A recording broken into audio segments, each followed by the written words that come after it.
Some things just go together. Wine and cheese, flowers in springtime, and yes, books and bottles. We pair your favorite author with your favorite drink. Your host of Books and Bottles, Benita Johnson.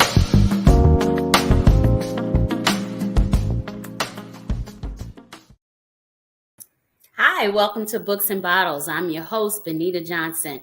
We're back with another exciting episode of our show. Thank you so much for tuning in. Thank you for sharing. If this is your first time, welcome. This is your show where we introduce you to your favorite author and we pair our conversation with a wine or spirit. If you've been with us before, we appreciate you for coming back. But either way, we want you to share. Help us grow our audience and introduce this fantastic author to your circle. So tonight, we are so blessed to have an amazing author who put together a workbook that we all can use. It's a self-therapy workbook that's called Don't Become Your Bullshit. Grow from it. Can you see it? I know my light is a little weird. There you go. There you go. So I introduce to you Miss Jessica Amaro. Hello, Benita. Hey there. How are you? Wonderful. It is great to meet you finally. So we're going to jump right into this book because this is for all of us, right? It is. So your quote on the cover, I'm going to read that. It says, decide what you need, go after what you want, and believe that you can live beyond the dysfunction. Because we're all kind of up in this dysfunction, right?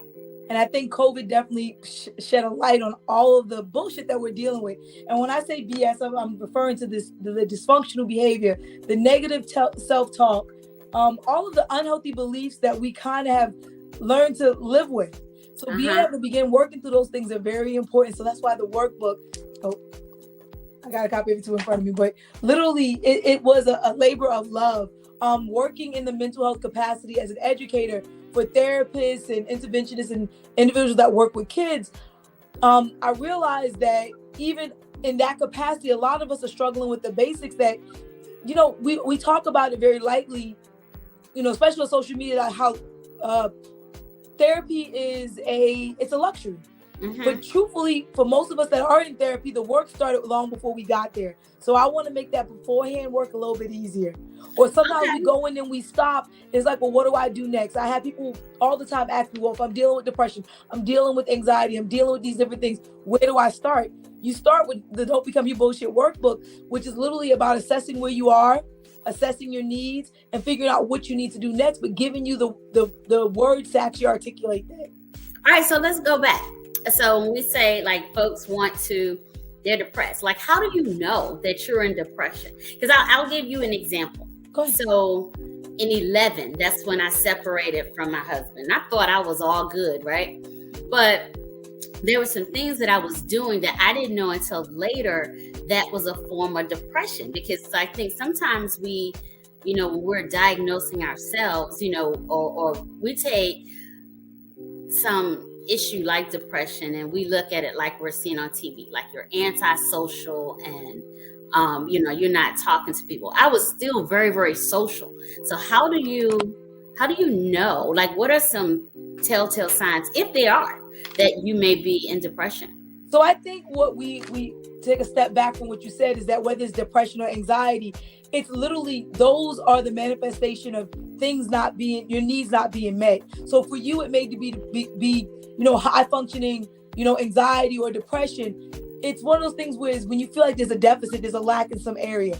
I think what I tell people all the time, I used to do these women's retreats called Dream Big Weekend, is if you feel like you can't even grasp what you want, it's because you have to get what you need first. So literally, how do we know when we're dealing with something is when we look at like Maslow's hierarchy of needs and we realize that we're not getting our basic needs met. So I think it's one of those things, whether it's depression or anxiety, it's looking at how are you going through day to day and how are you feeling? The other day, because I journal a lot, I wrote down. Journaling is good. We've had some folks on here and they've written whole books just about journaling. So that is definitely a healthy exercise to help us kind of express and project on paper what we're dealing with. I agree. I have the Don't Become Your Bullshit series has a bedtime journal for insomnia. It's a 5-minute bedtime journal with some cool prompts. It actually explains to you how to journal. Because I realize as well, people don't actually, while journaling can be something you do free form, there's a large group of people that really just want, hey, tell me what it is I should be doing so I can make it my own. But to go back to the needs assessment, literally not knowing what you need is what gets most of us stuck. Okay. Like, are you getting your basic needs met? And literally, whether things are going good or bad, you should always be taking that assessment, because a lot of times, like you said, I didn't know I was dealing with XYZ until I started going through my divorce. And I'm pretty sure you realize that a lot of those issues were already there long before the process began, but we don't take enough time to stop and take inventory. But what I wanted to mention earlier was I literally wrote my journal the other night. It feels amazing to say that I'm okay and mean it. Okay. And I think most of us, in order to get to the greatest part of this life, the best version of ourselves, we have to get to okay first. So let me ask you a question. You brought up Abraham Maslow, and so he has the hierarchy of needs, and the basic is your food and your shelter and those things, right? Correct. So if you, let's say, for instance, you're housing insecure, right? Okay. Can you move to the next level? No. So it's literally, I turned to the page of the book so I wouldn't mess it up. It's social needs, it's your physical needs. So it's having relationships with others. It's survival. So that's food, sleep, air, water, sex. It's the intellectual needs, the need for stimulation. That sex in all caps. Sex in all caps. Sex in all caps. It's the need for stimulation via new thoughts. The need to express one's inner self. So my thing is, how are you going to be stimulated? Like, even going through the basic hierarchy, you can't move to even satisfying your wants in a way that you're going to feel it, because you have to get those basic things front. Like, if you don't have, we've all, I'm pretty sure at some point, been through a financial strain. Are you focusing on, you know how hard it is to focus on school, education, learning something new when you don't have a place to lay your head at night? Can you do it? You most definitely can. But your physical response, because your body keeps score.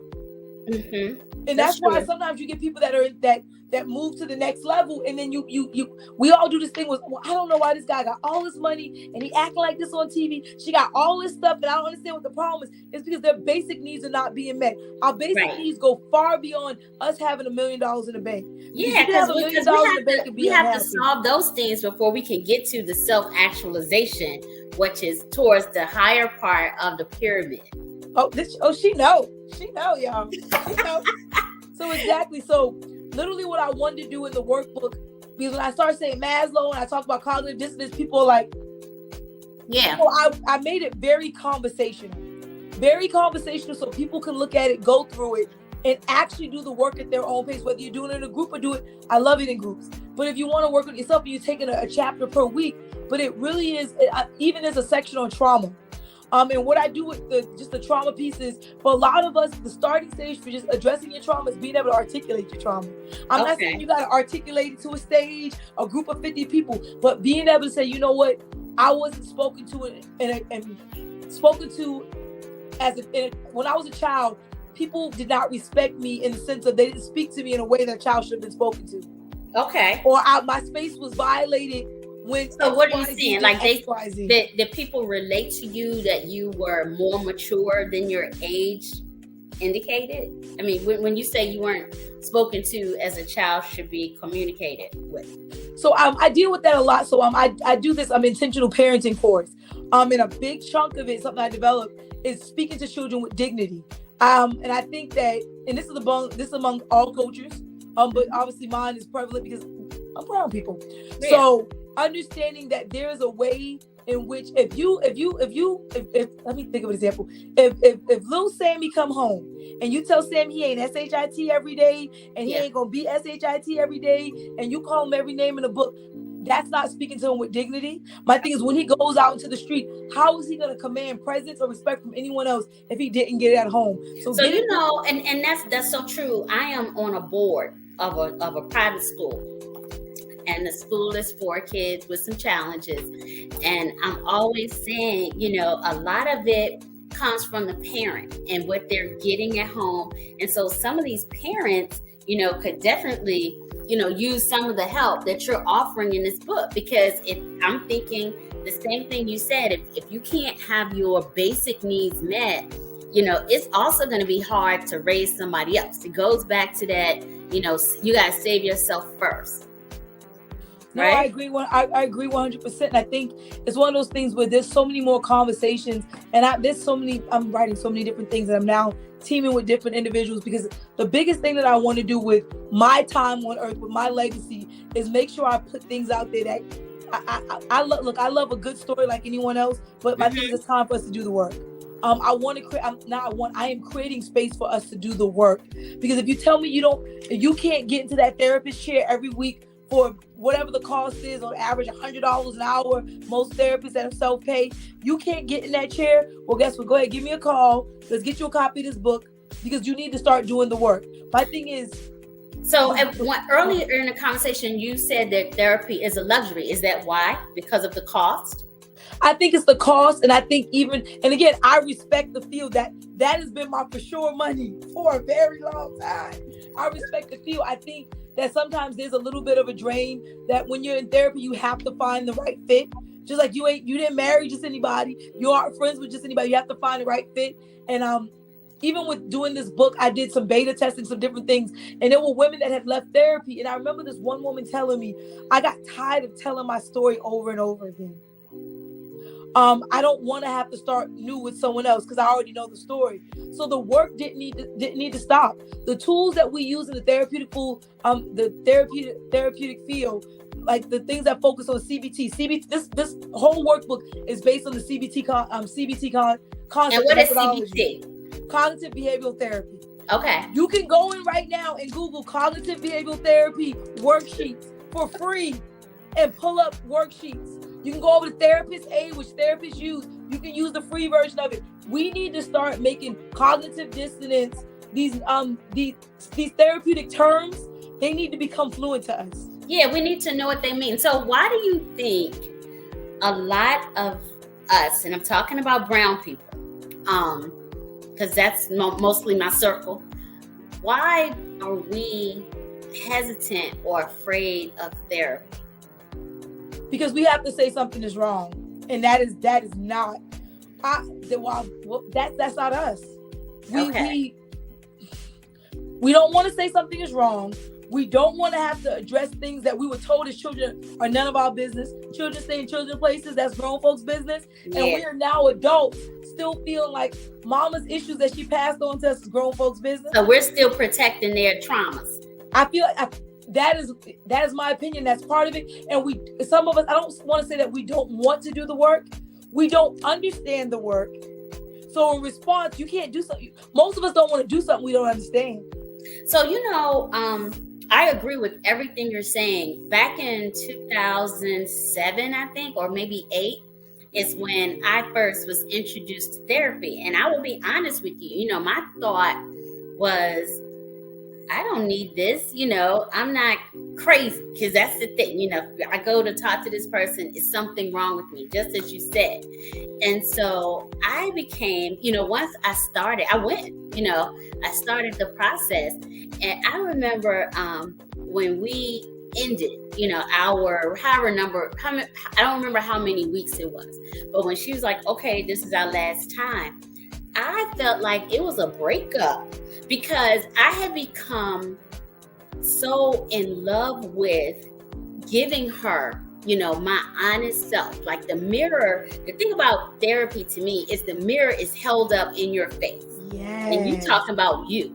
And so I'm talking about me. And some of the things that she was asking me, I remember some sessions where it was like, why is she asking me this? I didn't even come here to talk about that. But at the end, when she would give me that wrap up and give it back to me, it made so much sense. And it helped me to better understand Benita.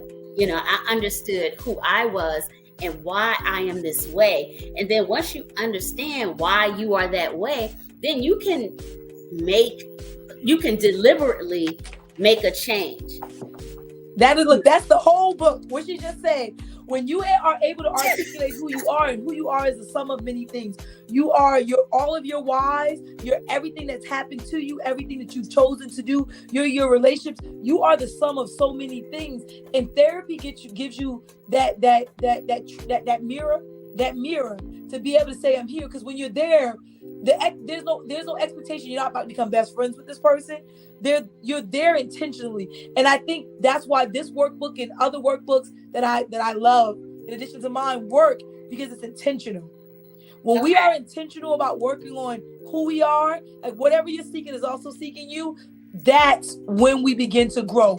We cannot grow emotionally, mentally, if we do not do the work on ourselves. And I love when I'm asked, who are you? Or I ask individuals who they are, because the truth is there's no wrong answer. There's no right answer either. You're the sum of so many different things. You are whoever you decide you want to be. And let's start the work. So you can be the greatest version of whoever that is that you want to be. And sometimes you need to go there to help you. You know, a lot of times we don't grow because of fear. And so it helps you, the therapy for me, and, you know, it helps you break down those walls and those barriers of fear. And then you just step right over and, you know, you can step into your greatness.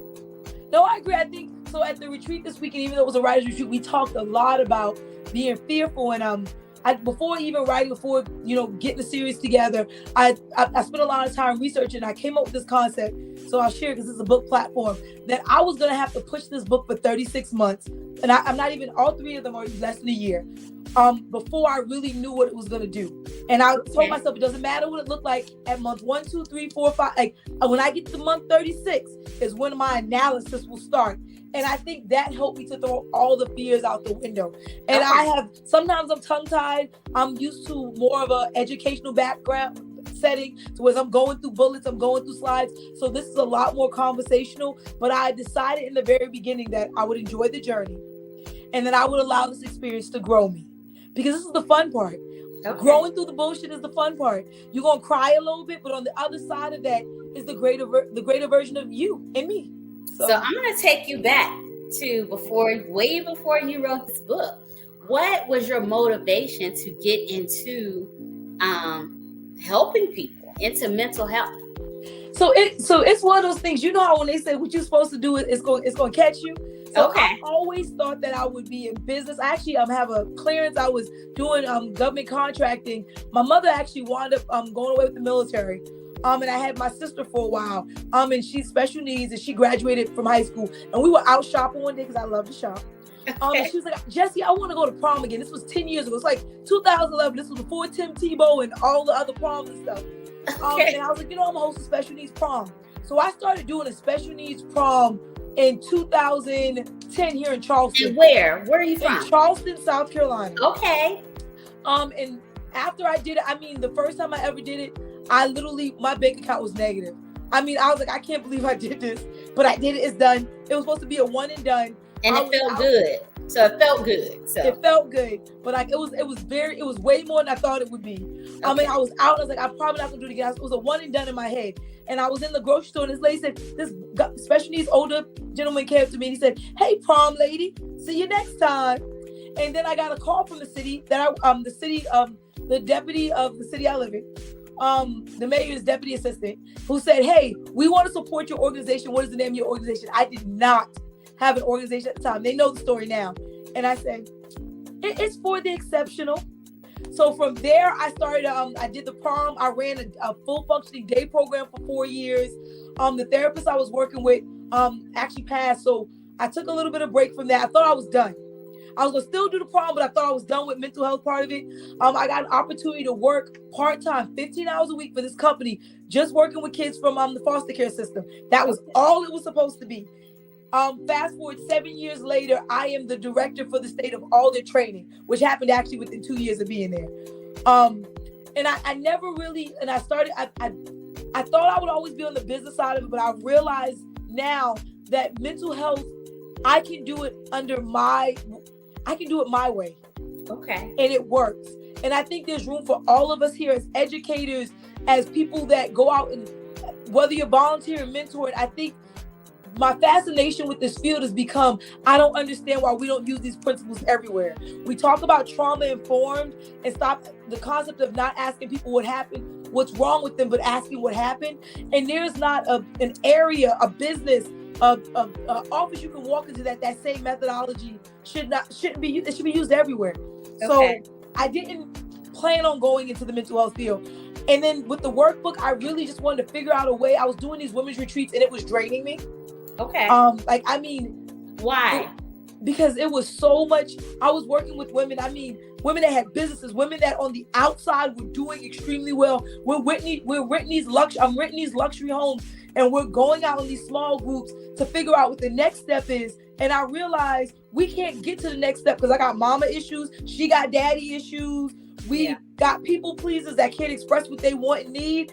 So I was doing the retreats. COVID happened.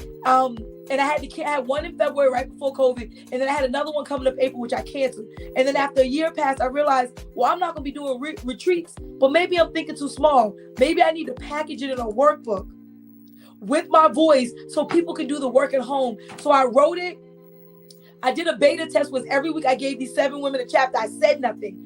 We met the following week and we talked about it. And it worked. A little bit of tweaking, but it worked. And I said, my thing is, I was playing it so small. I'm wanting, and I'm still doing my no more than 10 in my retreats. But now I have something for that number 11 that couldn't make it. Number 11, I'm sold out. Yeah. I got something for you. I got something that's going to help grow you. So how do you use, let's talk about your book because we want people to buy your book. I appreciate you sending me your book. Don't become your bullshit, grow from it. How do we use your book? How do we use it? You do the work, chapter by chapter. I tell people to focus on one chapter a week. It says it in the book. Some people try to rush through it. This is not a race. You do the work. You assess where you are. You assess your needs. You're honest. You don't share it. Even when I do group stuff, we talk through different things in the book, but I never ask anyone to share it. Physically, your book is your book. Because I think there's some things for all of us that we need to talk through and hear before it can come out of here. So my biggest thing is when you grab the workbook, you need to do the work. Okay. I promise you, you say I get a lot of messages like I can't believe XYZ, but I'm also here for questions. You have a question, reach out. I have several therapists that are now using my workbook along with their work. So you in therapy, you need a little extra. Listen, now you're gonna be knowing the terms when you go speak with your therapist. You're gonna be like, what you doing on the side? Because that 45 minutes a week, that hour that you're doing once a week or every other week, you still have to do the work in between. Yeah. So because you know, your chapter titles are affirmations. Like, you know, you are something. It's chapter 1. Yeah. And so it's like you tell people that, but you know, the work that they're going to do is going to help them believe that. You know, you can tell a person all day that you're great and you're destined for greatness, but until they believe it, you know, it don't matter. And how often do we stop and take inventory? Yeah. I mean, we most of us sit down once a year and get all our money together for taxes and stuff. Like right now, taxes, so everybody pulling their receipts together, pulling everything from their accounts. But how often do you take emotional inventory of where you are? How often do you sit down and say, spiritually, I'm feeling like this. In my relationships, I'm feeling like this. How often do we do that? That's something that you shouldn't just do once in a lifetime, but you should be doing continuously. One of the chapters is a relationship appraisal. And how this actually I think that's chapter 4. Is it 4? I want to say it's 5, but you could be right. It might be 4. It might be 4. Wait. It might be 4. It's 4. You are right. It's 4. I try and read the books. Look, you make sure you write all over it. Write all over it. So that relationship appraisal came about. We had a lot of stuff going on at the retreats, and people were asking about relationships. Well, how do I gauge? Like, I don't ever want to be like therapy has taught me. I don't want to ever be. I will never be the person to tell you leave him, let her go. That's just not what we're doing. I'm gonna ask you a bunch of questions so you can figure it out yourself. But I said, how do I do this on paper? And I think the biggest spotlight in any relationship is figuring out when you guys are struggling. what does that look like? Are you discussing it? Is it avoidance? Is it disruption? And also looking at what does that person bring to the table and what do you bring to the table? And if there's no mutual exchange, you have a decision to make. There's maybe one person in my life that I know that there's not really a mutual exchange and it's heavy on my side, but I'm okay with that because I value that relationship in a different way.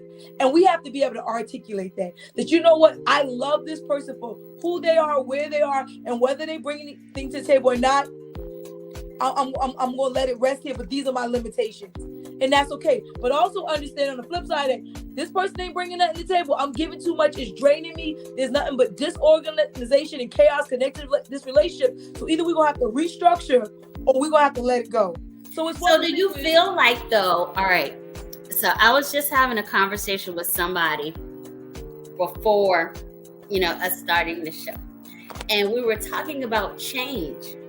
And, do you feel like, folks, we go through this assessment, this relationship assessment, and we look at what needs to be adjusted. Do you believe that people genuinely will change, or do we just say, okay, this is just not the partner for me? I think people, it depends on the relationship. I have people alongside me that I'm literally alongside me that I have said so much that probably their ears hurt. I need you to, my big thing is I need you to grow with me. You said their ears hurt. Their ears probably hurt because I'm saying I need you to grow with me. When I'm frustrated with them, when I feel like they're not keeping up, because it's not my job to pull you along. I need you to grow alongside me because that space between me growing and you staying here, that's the space where resentment grows. And I think I'm working on another book. It's a relationship detox book. So it's good we talk about relationships. Okay. And one of the things that I ask in bold on one of the pages is, do you like the person? We stay in relationships with people we don't like. It's just that simple. So the first question is, do you like this person that you're in a relationship with? Do you still like your best friend? Do you still like your husband? Because that sounds like a simple question. No, but it's a big question. It's deep. Because I look at people who get married. Let's say you get married at 26. And, by 37, 38, I've grown into a different person. He's grown. I've grown, he's grown. And I always say, okay, you're fortunate if y'all have grown and y'all still are good. But, we grew. It was like, I ain't really feeling this no more. This isn't the person that matches who I am today. And I think a lot of times we just stay. We stay because mom and daddy been married for 50 years. Whether they're happy or not, don't even matter. They've been together.